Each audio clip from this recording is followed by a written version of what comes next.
nhà rau mà nhà rau chỗ sẽ đầu nó từ cho cái sự đầu tiên mùa lúa oxy lúa tỉnh lại trào nữa bây giờ mùa biết tới tôi to nó là để xem mà bây giờ thì là chỉ cái mùa nữa bây giờ tao say là cuộc cái mùa nữa cái mùa tao nhà nó và thế chia sẻ thì lấy cái mùa em từ thay cho sự là sai nữa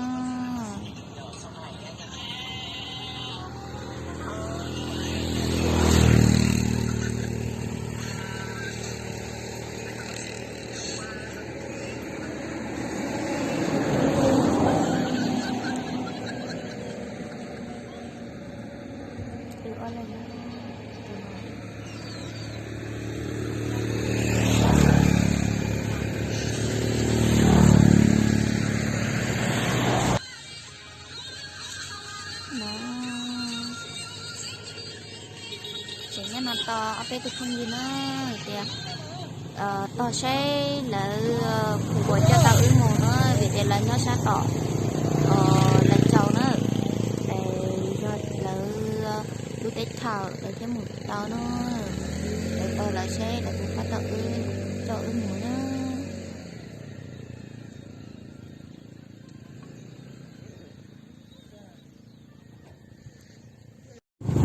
các con đi được đó nó chơi trong nó là chơi cái mùa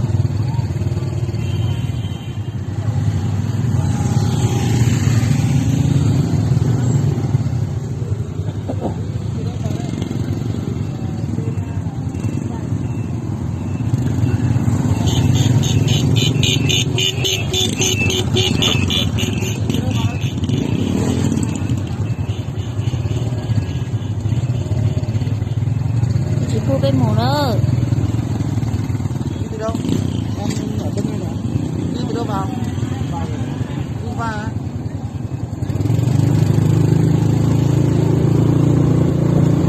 sao nó biết mùa nó là tôi biết nó biết tao mùa là giờ nó tao mùa tao thấy cho sự đời sai nó cái là chỉ quên không oxy tiêu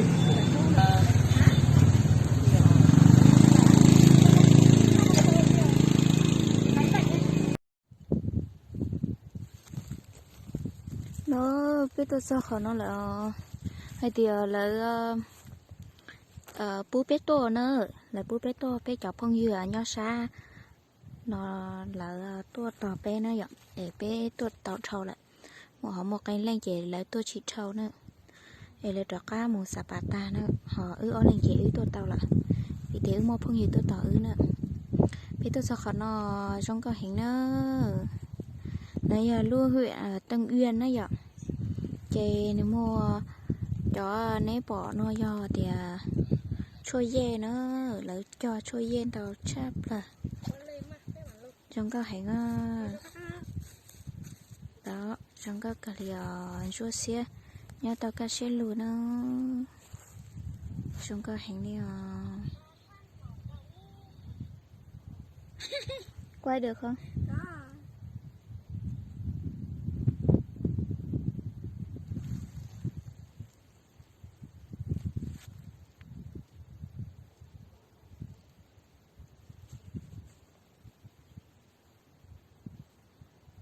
tao nè bỏ nó giờ thì ilu bà nó khẩn nó cũng muốn trẻ hành thế nữa muốn trẻ chép bà tí nó khẩn nó nữa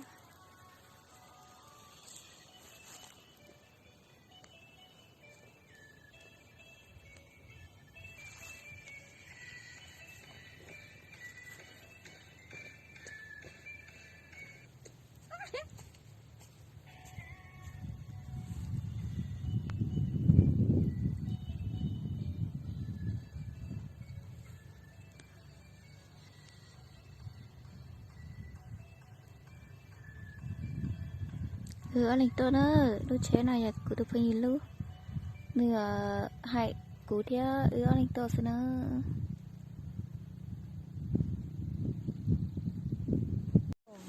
không biết nó biết tôi giờ còn nói móng lai chao đó là gấu to là tua xì là tua nho nó xin nữa lại chỉ chuột thông ở bên Sapa hay nữa con cho bác là ba nó những bácทำai được nè tôi nè nó những bácทำai nè nó hay chứ cả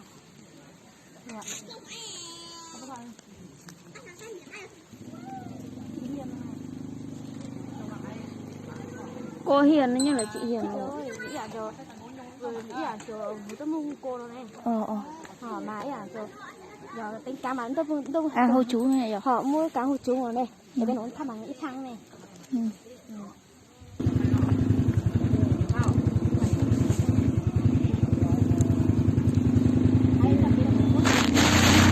ada muda đó nó muda hả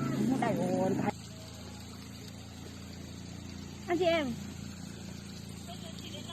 tôi thấy cắn qua cái cổ mỏ tới lúc đó rồi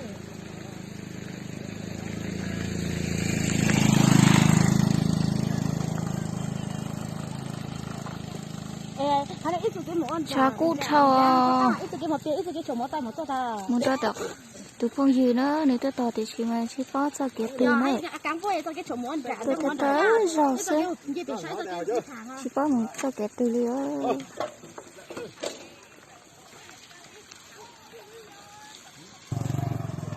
nè từ này phong dư nếu tôi tỏ rồi nó cái một họ nên nó chế một chả nó chả phong dư rồi chế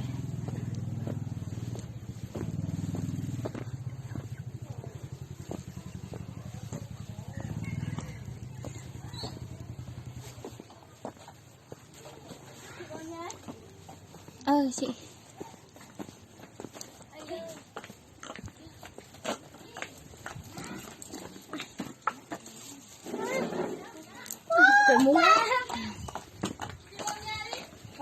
ok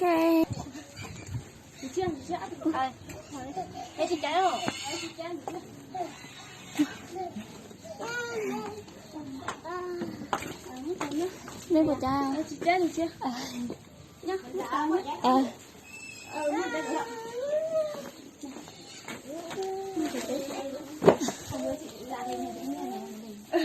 em có biết nếu biết thì đã qua bảo chị ở nhà em rồi.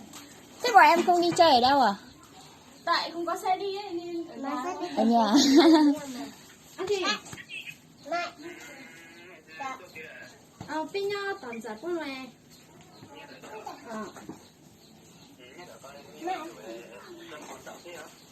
bên nhau là mẹ mua bánh nào mẹ nào cho mẹ mà mẹ nào nha từ xin chỉ một chế cái nào ấy đi ôi họ chỉ đọc trái chị họ chả hay lì chị họ chả hay mà những người chị lo. Dạ.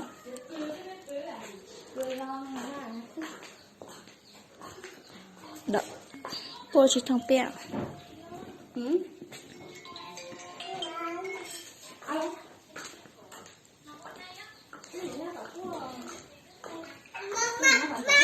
Mama, ăn món xeo. Mời. Nè, tự nhiên nó chỉ xế tôi này đi. Nè, mama.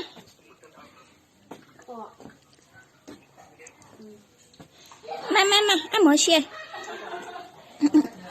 Cái sáng chị bảo ông ta chả chẳng từ chị. Gì? Cái sao tự nhiên nữa.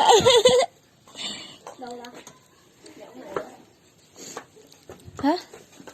đấy qua lại trời ơi đáng yêu chưa Hello. nhớ rằng mi cũng mơ thường ra rất mình cũng tuân theo cái phô biến mẹ Biết một lần ta chắc cái là cái kia tôi hay biết. những tôi tán nè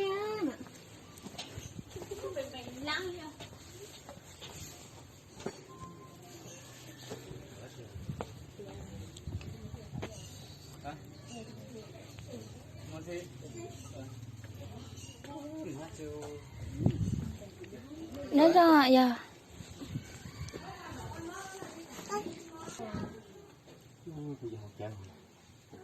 rồi nát nát nát không mọi người. Gì? Chồng chị nói. Chị là chị à? Thì nó rong cả họ.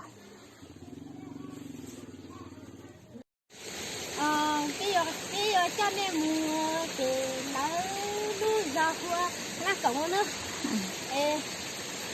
Cái mà phải chờ cái thứ là chiều ta sợ biết là ta sẽ thì chút sai thì là cái mù mắt một sai lại là tiền lúc lắc lại tiền lắc cũng thay thế lại giờ tiền mù nó một hành sai cái gì mù ít xin mù thế là cái mù sai sẽ đi trả nó dùng trả Ok đi.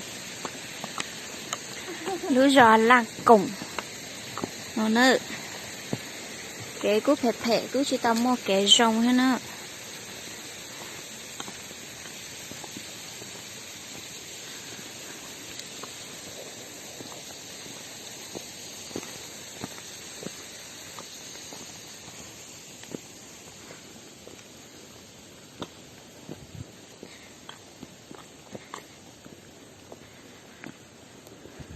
là cái bà phê sao thì sao tháo Giò xé nè hả?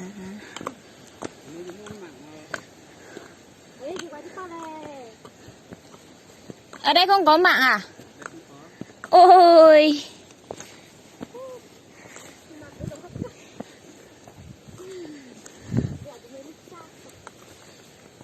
Lúc sau dùng có cái dân tình đó. Ôi cái giò chế với trời. Lấy chị thao tên nó ha. Chị muốn thiến nổi ô ha. Chị muốn thiến hao lưỡi ha. Hả?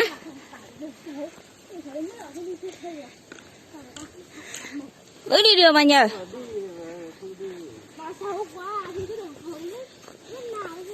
Bà đi xe chắc là xấu nhất là như này thôi ạ.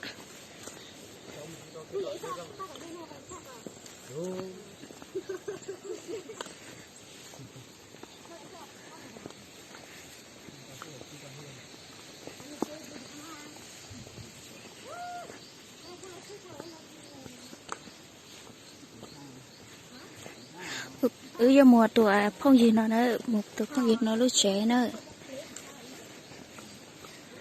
Chả được phong gì nó lúc trẻ nữa.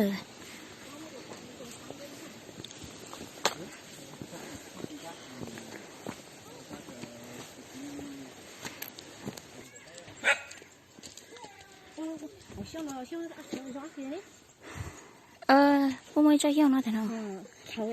Nó tôi chờ họ nó với lui rồi. Chúng ta share nha nó lại còn tông.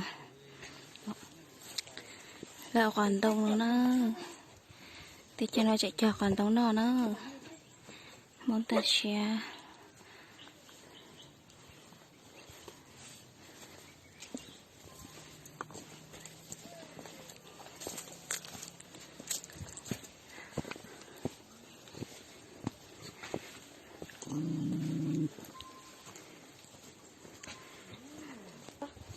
Vì mà tự tin rồi. Đây muốn ta share. Ít từ là cái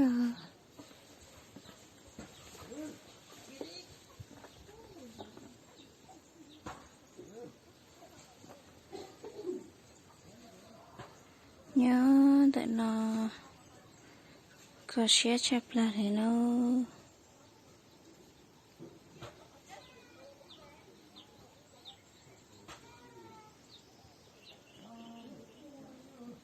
hạt rồng hạt chua thế chứ nữa.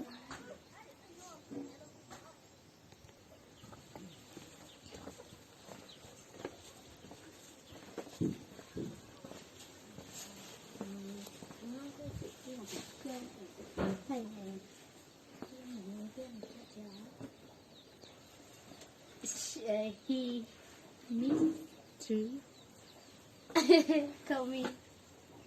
I don't care. Bây giờ người ta sẽ về nó khe. Nó có bổ mày ra đấy mà. Ngồi đây đi. ngồi đâu cũng được. Cái gì đó đây để.